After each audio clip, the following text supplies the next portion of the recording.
I never believed in aliens. At least, not until the day one spoke directly to me through my dreams.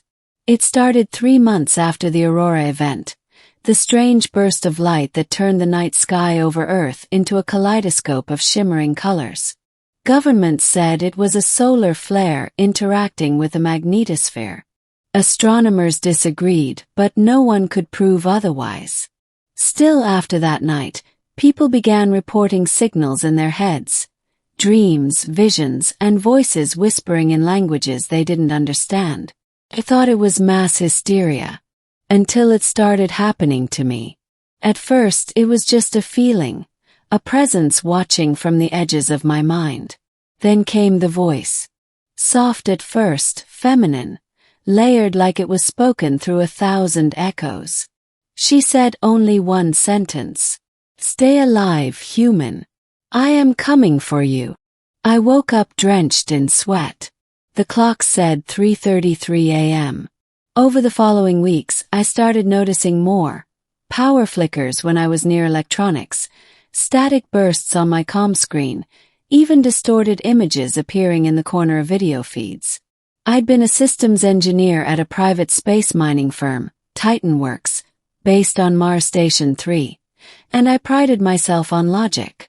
But logic couldn't explain why I could feel something, searching for me across the stars. Then came the signal. We picked it up during a routine comm sweep, a narrowband transmission from deep space, repeating every 22 minutes. Its modulation pattern didn't match anything known, but there was something strange about it. Hidden in the waveform, buried beneath layers of noise, was my name, Lias Krun. When I decoded it further, the translation made my blood run cold. "I've been searching the galaxy for you, human." Part 2. The Descent. The company ordered me to keep quiet. Officially, TitanWorks claimed the signal was an artifact of equipment interference. But I knew better.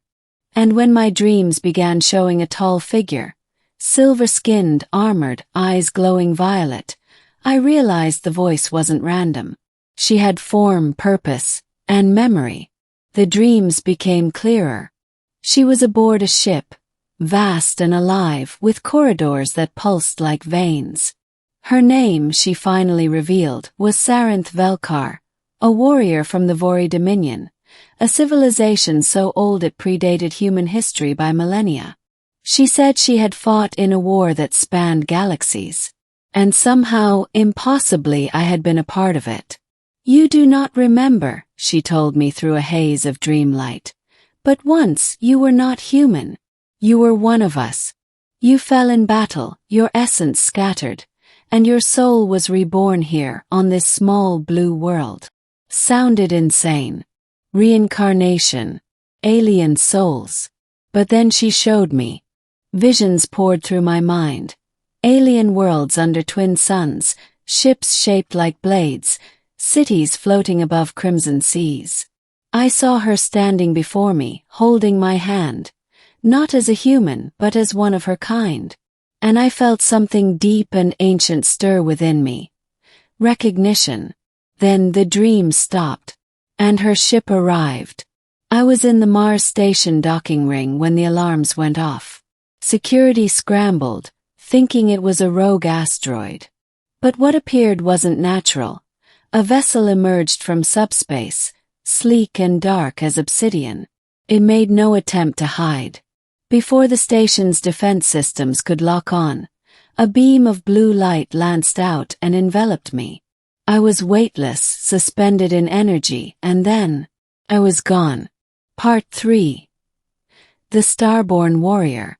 When consciousness returned, I was lying on a floor of translucent glass. Above me was a dome filled with swirling constellations, like being inside a living nebula. A figure approached, tall, imposing, wrapped in armor that shimmered like liquid metal. Her voice resonated in my mind before her lips even moved. "I've been searching the galaxy for you, human," she finally said, and hearing it aloud filled me with a mixture of awe and dread. Her face was angular but beautiful, not human beautiful but symmetrical and fierce, every movement calculated. A long bladed crest extended from her brow, etched with faint runes. Her eyes, those violet orbs from my dreams, glowed brighter than any star. "I don't understand," I whispered. "Why me?" She reached out, placing a clawed hand against my chest. "Because you are not who you think you are." The ship hummed around us like it was listening. She called it the Eclipsera, a warship built from sentient matter. It responded to her emotions, and disturbingly to mine. When I felt fear, the lights dimmed. When I felt curiosity, they brightened. It was as if the vessel itself recognized me. Sarenth explained that the Vori were a dying species, once guardians of what they called the astral lattice, a network of consciousness binding intelligent life throughout the galaxy. When the lattice was fractured by war, fragments of their souls were lost to time. She had been searching for one fragment, mine, across centuries. "You were General Kaeldar," she said, her voice trembling for the first time. "My commander, my bondmate. You gave your life to seal the rift at the edge of the galactic core." I laughed, or tried to. "I'm an engineer from Mars, not an alien general." But deep inside something twisted. Because even as I denied it, flashes of memory invaded my mind. Holding a plasma blade that sang with energy, fighting beside her in a storm of light, watching worlds burn. And always her hand in mine. Part 4. The rift reopens over the next few days aboard the Eclipsera. She taught me the truth. The rift she spoke of was reopening, a wound in reality created by the weapon we'd used ages ago. Through it, something called the Null was leaking into the galaxy, a formless consciousness that devoured entire civilizations. She hadn't come just to find me. She needed me to stop it again. But there was a catch. The weapon that could close the rift required both of us to activate it. The energy signature was tied to our combined essence. Hers and mine, Sarenth and Kaeldar, the bond of warrior and commander, of lovers bound by the lattice. "I can't be who I was," I said, shaking my head. "That person's gone." "Not gone," she corrected softly. "Sleeping." To awaken what remained of Kaeldar within me, she began a ritual of remembrance, placing my hand on the ship's living core, letting its memory flow through mine. The sensations were overwhelming, every cell in my body vibrating with ancient power. I saw glimpses of who I once was, standing tall in golden armor, leading fleets into the abyss, swearing an oath to protect life itself. And then I remembered her death.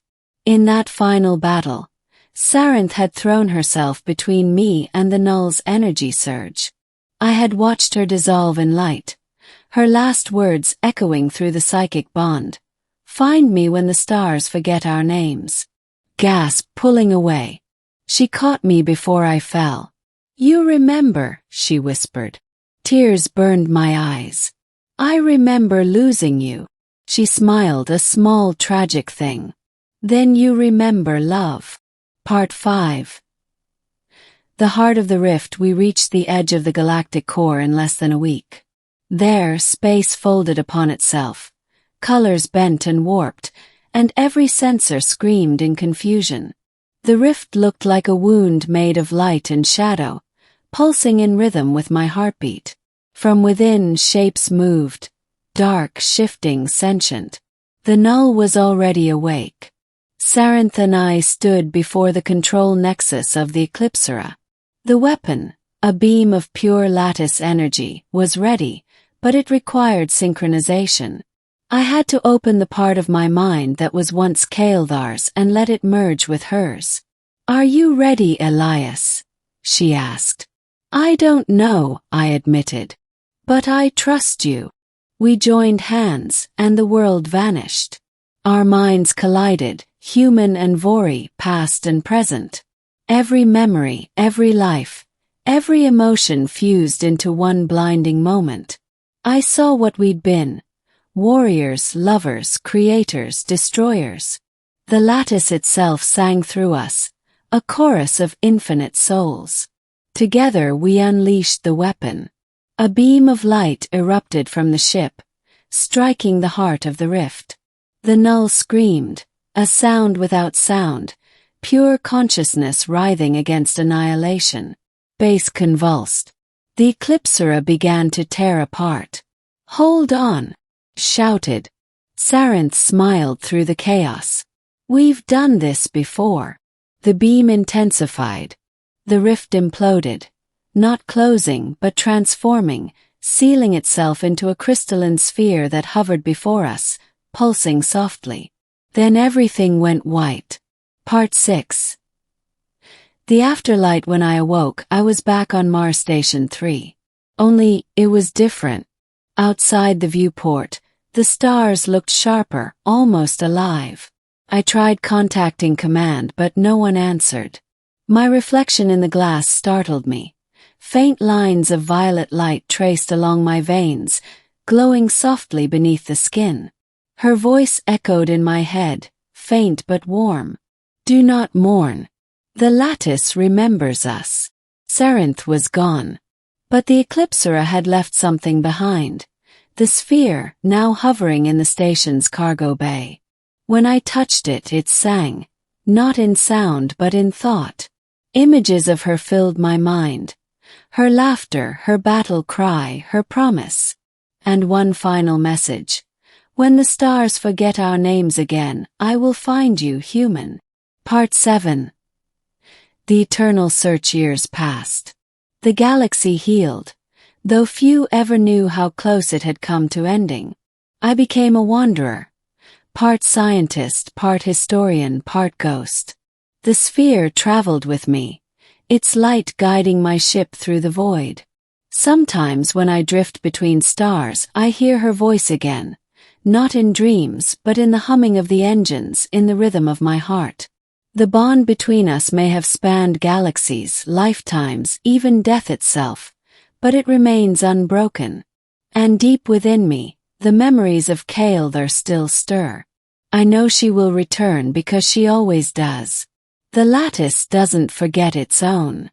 I find myself whispering into the dark whenever the stars shimmer strangely. The same words she once said to me. "I've been searching the galaxy for you, warrior. And I'll keep searching until I find you again." The void offers no reply. But somewhere, far beyond the edge of known space, I imagine a violet light answering, a pulse in the darkness growing brighter. And I know one day the search will end.